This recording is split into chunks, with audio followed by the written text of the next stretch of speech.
Welcome to Jeff and the Rabbi, the ultimate Passover edition here. This is it. This is the last episode before Passover. That's right. Got to tell you, Rabbi Freeman, I got a problem. I've got Seder envy.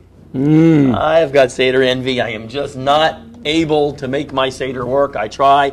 I've tried. I think one of my problems is I got a lot of young kids, a lot of teenagers, or right above that in my Seder. I've literally decided what our Seder, you could call ours like a drive-through Seder. I think I can coin that, a drive-through Seder. You come in, you want horseradish with that matzah, pretty much that's it, and that's all we got. I mean, no one really wants to sit around and get the details. I bring with me each year, after our conversations, notes, different books, notes, different Haggadahs. You know, I got the Chinese Haggadah, the Mandarin one, just in case. Right. I've got all my stuff there, and it all falls apart within 15 minutes. They're ready to eat the second we get there. I need help with my Seder. And I'm sure there's other people out there that are in Seder trouble. Right. What do you got? Right off the bat, Yeah. I think I see one problem right away. What's that? That you brought all the books and all this information, Yeah. so they have to listen to you. No, I get them talking. Okay. No, I forgot. So my goal is I try to get them talking, which doesn't help either. And they don't like to talk. They don't want to participate. Right. That's half my problem. And I've brought different things to make it funny, to do whatever. I'm trying to get them to participate. Right. What do I do?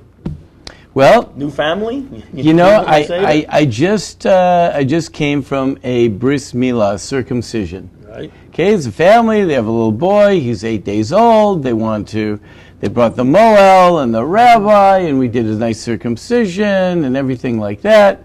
And now this boy has indelibly marked upon him the mark of being a Jew. Yes. Now, the question that I didn't want to ask, but I was thinking of asking to these people is, why do you want to do that to your child? Why do you want to do that to your child? All right, there you go. And you might even put that out at the Seder. Would you do this to your child? I've been there, done that myself to my Yeah, kids. well, you would. How about them? That's a good question. They're not there yet, Good question. right? Would you? And why would you? Why would you not? You know, Right. what's the story? Would you or wouldn't you? So, as we mentioned to these people, this was a very auspicious circumcision that I attended this morning, because 3,328 years ago, by my calculation, Right. the Jewish people were reintroduced to circumcision right before they had the Paschal Lamb, and they did their first ceremony with the blood in the doorpost. They skipped over the firstborn. Although circumcision was first a commandment to Abraham, and he passed it on to his children, as they moved down to Egypt, time went on, they assimilated and they forgot all about it. So now that they're getting ready to leave Egypt, God says to them, Moses tells them they're going to do a Paschal Lamb, and they're going to put the blood in the doorpost. God's going to skip over their houses, smite the firstborn, and they're going to leave. But before you do that, he says you need to be circumcised. Which, by the way, I would not recommend when you're about to do a 40-year journey into the desert the day before you go to do the circumcision. But still. Right, and some of these people were already adults, too, so that's pretty serious. That's not easy. Right. Unless, I guess we hope that God was getting them out of there in a nice, smooth way. Right. Maybe God was sort of flying them out of there or something. But otherwise, you're right. It'd be a tough Pretty time. dicey. But Moshe says, before you do the lamb, you must become circumcised. Why is that? And not only why is that, very interesting. I would venture to say that some of the people did it. Some of the people didn't do it. The people that didn't do it are left behind in Egypt. All right. And for all the rest of history, we know nothing about them. The people that did it, they became Jews. And we know a lot about Jews, right? You can just Google them to pieces, man. Right. Jews and where the Jews have been and what they've done and who they've been, and they've been up against all these different nations and all these contributions and the gifts of the Jews and the this of the Jews and the Jews of the Jews and the wars of the Jews and volumes. You name it. Of stuff on Jews. Can you imagine? There's a guy sitting there in Egypt, and they said, "Get circumcised." Otherwise, you can't do the lamb. He says, circumcised? I'm a 45-year-old man. I'm not going in for any of that stuff. Right, I'll eat the matzah. Yeah, I'm just not Filter doing that. fish. The God says, okay, you don't want to do that? Fine. Stay behind here. You stay here with the Egyptians. And what happens to that guy? Nothing. In other words, he is not even a footnote in history. He disappears. His entire future, I'm sure he lives a nice guy, and I'm sure that, he went to work, maybe got himself an engineering job on the pyramids, and he lives in Egypt, but he's a nobody historically. And the Jews are somebodies historically. And what happened? What happened was, the difference is, those people that said, we are going to enter into a covenant with God. Right, okay. When you enter into the covenant with God, and how do you do that? How do you make a commitment? So God says, okay, you're going to have to make a mark on your flesh, an indelible mark on your body that shows you're in.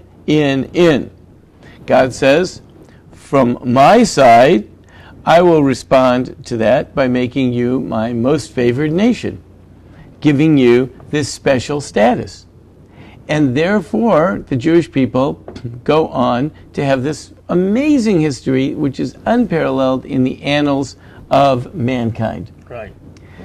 So now here we are at the Seder. Right. I would open up with that question.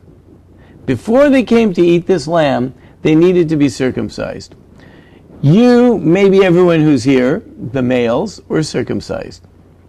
The females were not circumcised, but they could have sons. Would they circumcise their sons? Right. Or wouldn't they? Now, why would you want to do that? Would you do it just for the heck of it?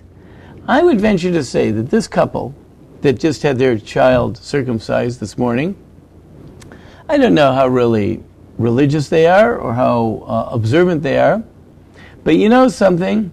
They absolutely wanted to name their child a Jewish name, and they wanted their child to be part of that legacy of the Jewish people.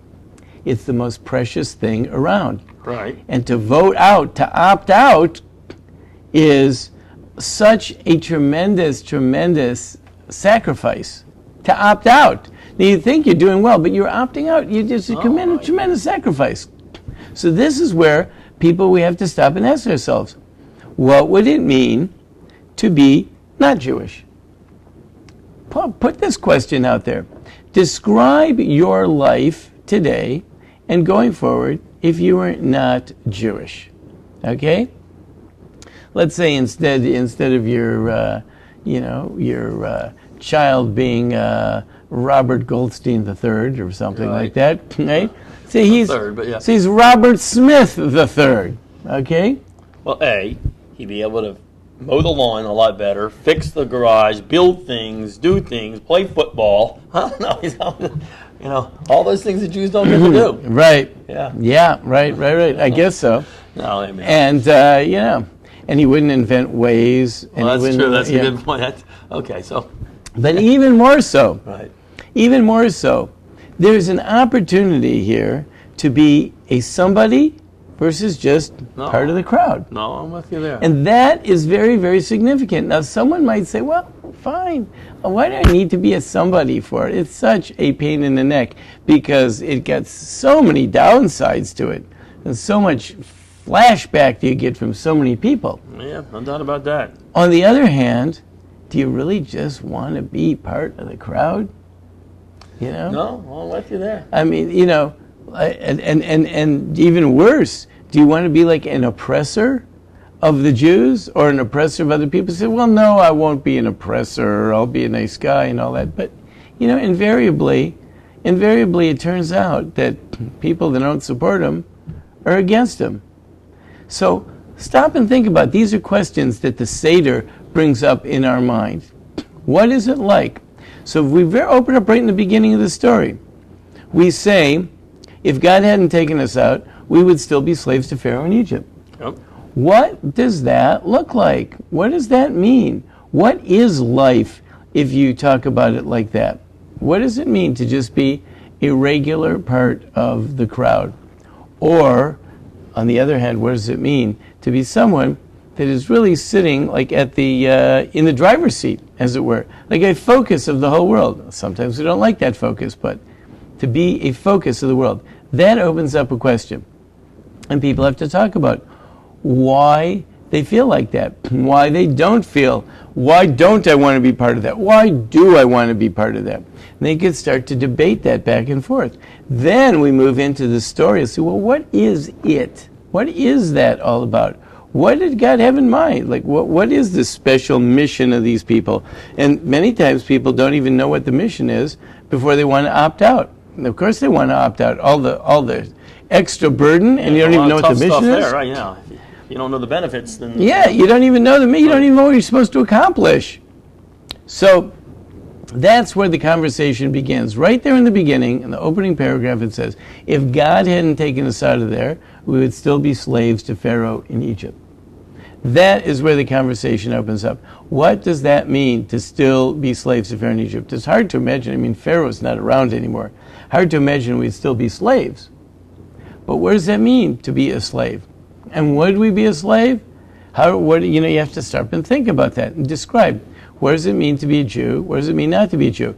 You're bored at the Seder? Let's say you could be a non-Jew and you didn't even have to come to one. Okay? Everyone that feels bored and wants to finish this thing up and just get to the meal. I'm going to use this stuff. This is good. Okay. Let's say you're bored. Okay. So, great. Let's say we could do poof.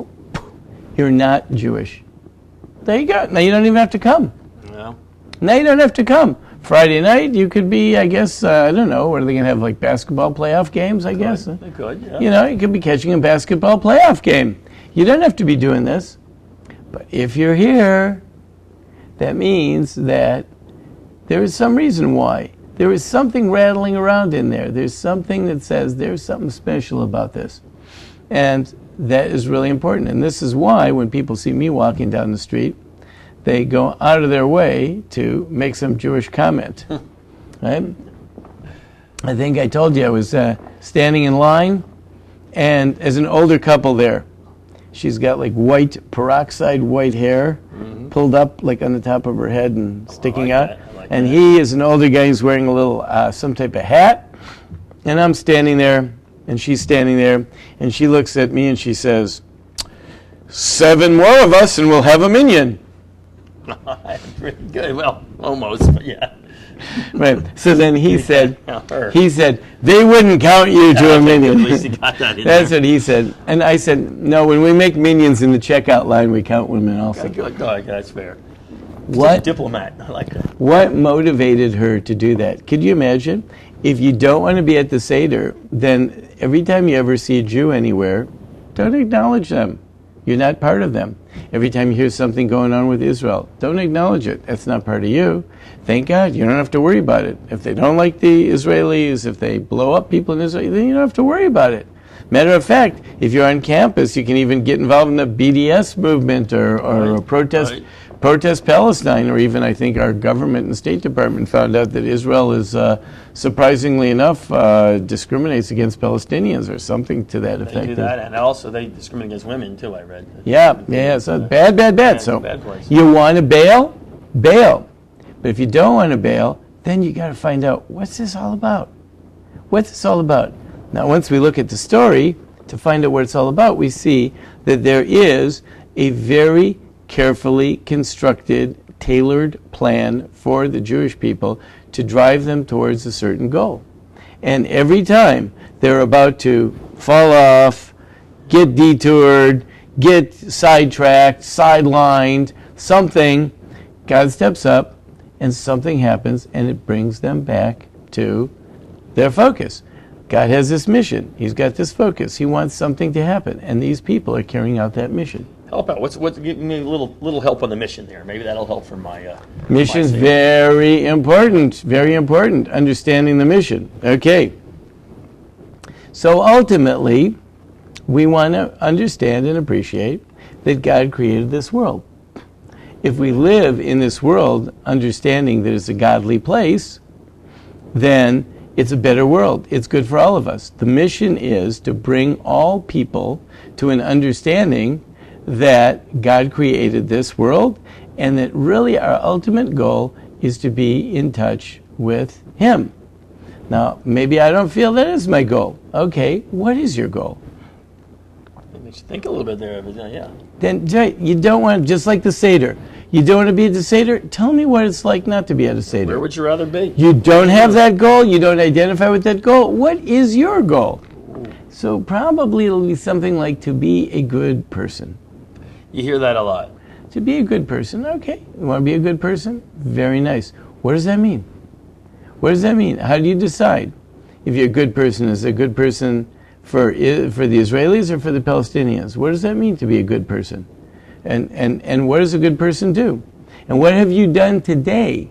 If that's what your goal is, what have you done today to be a good person? What do you plan to do tomorrow? What is there specifically about your life that tomorrow will be a day that I'm going to be a good person? How do you do that? Describe that for me. What's the plan? What's the program? How does that work? And how do you know when you've done it? How do you know when you get there? If you don't have any rules, if you don't have any And what if someone else says that I believe I'm a good person? You know what I think the best thing in the world. So we had a whole issue in our house. We were joined by a family that moved in on us. And I'm starting to feel like they're squeezing out, they're taking up too much of our space. They're squirrels. That's not good. They've joined our household. So now the family's got to decide like what to do about them. Oh, this is a tough one right here. Right. So of course, some people in the family suggested getting a gun. Right. Take them out one by one. Your wife. Right. That wasn't her. For some reason, I'm like, Right. And then someone else said, we got to close up all the holes and not let them get in. I said that's going to cost a lot of money, and they're still going to get in. Yep. Traps. Trap them. Take them away to some other place. Nice let squirrel them go. sanctuary. Right. Squirrel like that. So there's this whole dispute. There's a huge dispute about what is good. How are we going to be good to the squirrels? I, of course, contended we don't have to be even good to the squirrels because they were bad to us. That's good. I didn't invite them in. There you I didn't go. invite them in. I built. I'm living in a spy house. They came in. They're freeloaders, right? They don't deserve. They don't contribute to anything. Right. They do not deserve anything. So then, people said, no, I'm mean.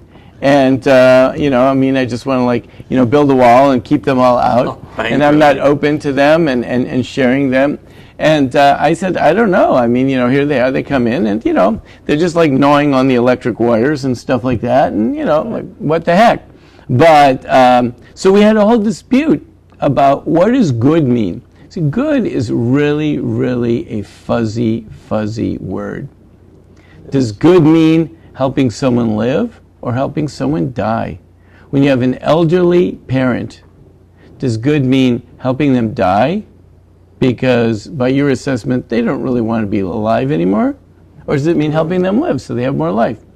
Who knows? How do you decide? And what if you and your wife happen to have two different definitions of good? So you want to keep Grandpa alive and the other one wants to terminate him. Right? Wow, yeah, this is a tough one. Right? I hope to have a rule book in there somewhere. Yeah. So what do you mean? What does that mean? So people have a hard time. So when you talk about the Jews and they have a mission, and there is a certain good that we're pursuing, but even if you don't want to, the truth is, at this very late date, I guess Jews could get off the train. Right. But at this very late date, it would seem to me not to make sense. I don't really understand why, at this late date in history, do Jews want to get off the train? We're getting so close to the station. At this point. Yeah. Like, I could see maybe a couple of 100 years ago, people said, well, this is hopeless. And they didn't see any light at the end of the tunnel.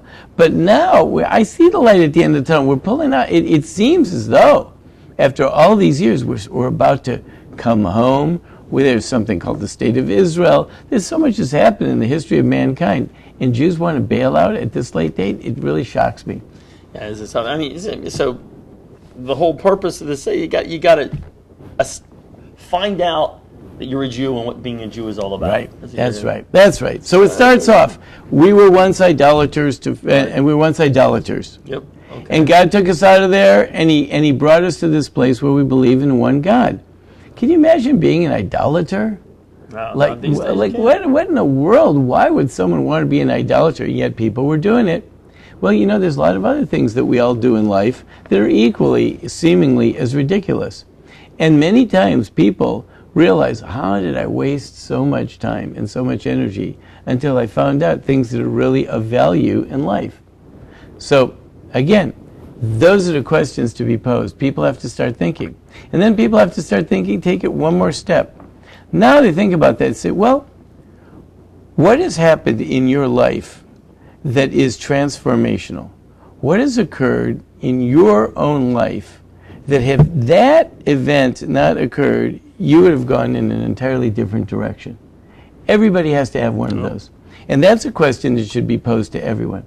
Even little kids can stop and think about something happened, and if not, it could have been in everything would have been an entirely different direction.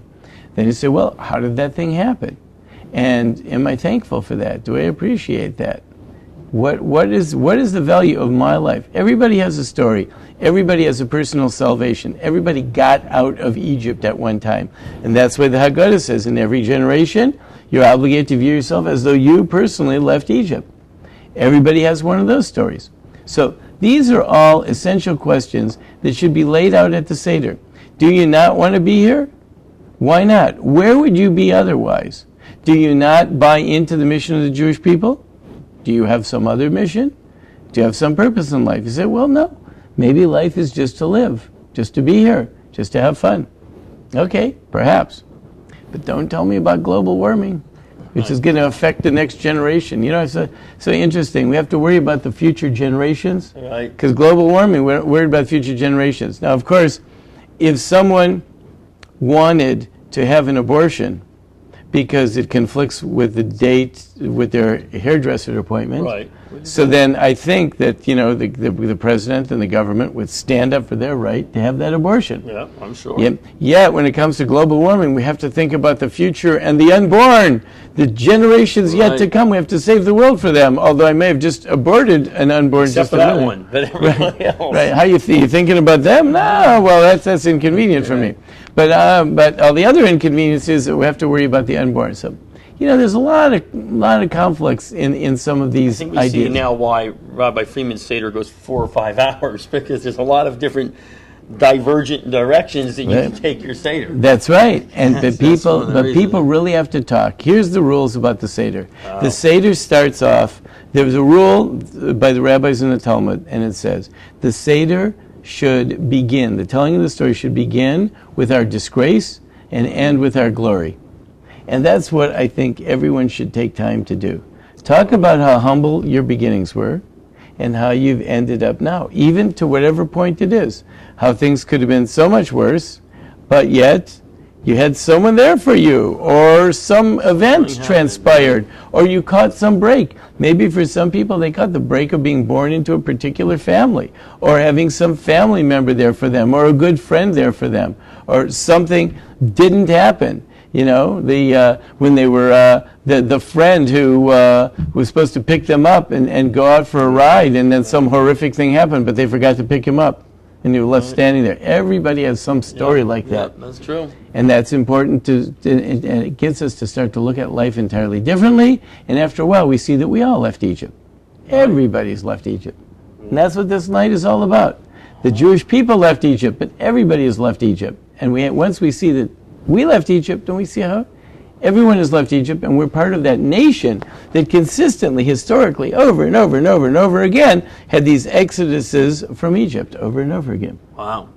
That's pretty intense. And that's good. You got people talking here. You got people discussing. Right. Got to be honest, you said a lot of great things, but honestly, Rabbi, you had me at circumcision. At the beginning, right there, I got it. Yeah. This is good. This is good. Right. That was kind of a paraphrase from the movie, I just want to make sure you understood that. I didn't see the movie. I didn't either, actually, but I've heard about it. Had me at a low. Like I said, you had me at circumcision. Rabbi and I will talk offset here. Trying to explain that one. But this is I'm so culturally. It's a cultural problem. I'm a cultural Cro-Magnon. It's pretty bad. But I like it. I like where you're going here. I might use some of this stuff. I'll give you credit. But put it out there. Just put it out there, and put it out there, and don't let people wiggle out of it. You know, that's the thing. Don't let people wiggle out of it. So you got to have, these are ultimate questions. And this is one night where you should have answers to these questions. If you don't want it, what would you be doing otherwise? Right. Where else would you be tonight? What else would you rather have? I mean, you know, as far as I'm concerned, we make the Kiddush. And when we stand up, the first thing you do is you pick up the cup and you make this declaration that God, you chose us and sanctified us and brought us to this day and gave us this wonderful moment. And it's a wonderful thing. I would be thinking, like, if I didn't have this Seder, so this would just be another Friday night. Well, then what? Oh, yeah. How sad. So sad. Well, I got you. Good stuff. Okay. Good stuff. I'm going to use it. Maybe somebody else will use this too. This could be a big Seder night for everybody this past right. Ask real questions and don't let everyone get off with saying, I don't want to talk about it. Let's eat. If you don't want to talk about it and you just want to eat, then your answer is you don't want to be there. Why not? Why not? So you know? You can really dig through it. As a matter of fact, if you really don't want to be there, why not leave before the meal? Good point. If you really don't want to be there, that's a good point. You can leave right now. That's what we say to the wicked son. That's right. We smack him in the mouth. We say, you know, you're lucky because you're lucky you're even here, because if you'd been back in Egypt, you would still be in Egypt. You're lucky we're having you at the Seder. Right. No fun in Egypt. No fun. Yeah, you can be an Egyptian. Yeah. Great. Not fun. Not fun. Good stuff. All right. Well, happy Pesach. And a kosher. We want to have a kosher Passover. We want to eat our matzahs and drink our wine. Here's a little idea just to remember about the Seder. Every time you pick up the cup of wine, a declaration is being made. All the cups of wine, the 4 times we drink them, and every time we lift it says, you know, cover the matzahs, lift the cup of wine, right? Every time it says that, that means a declaration is about to be made, an important statement, which is something that hopefully, by reading the story, we have come to a realization of that truth, and then we pick up the cup of wine and we say that truth. Almost, I got you. Right? Yeah. So this we do story. Then to sum it up, we pick up the wine, and so every time you speak that wine, every time it says pick up the wine, or certainly to drink a cup of wine, focus on those statements, because those statements are the ones that are really telling the whole story. You're supposed to have gotten from your point 0 to the point to make that statement through the story part that came right before it, leading up to it. Good stuff. Yeah. Good stuff. Okay. Chag Sameach, happy Passover, the whole thing. Happy Passover, right. Yeah, break a matzah. Break a matzah for me. See you when you get back.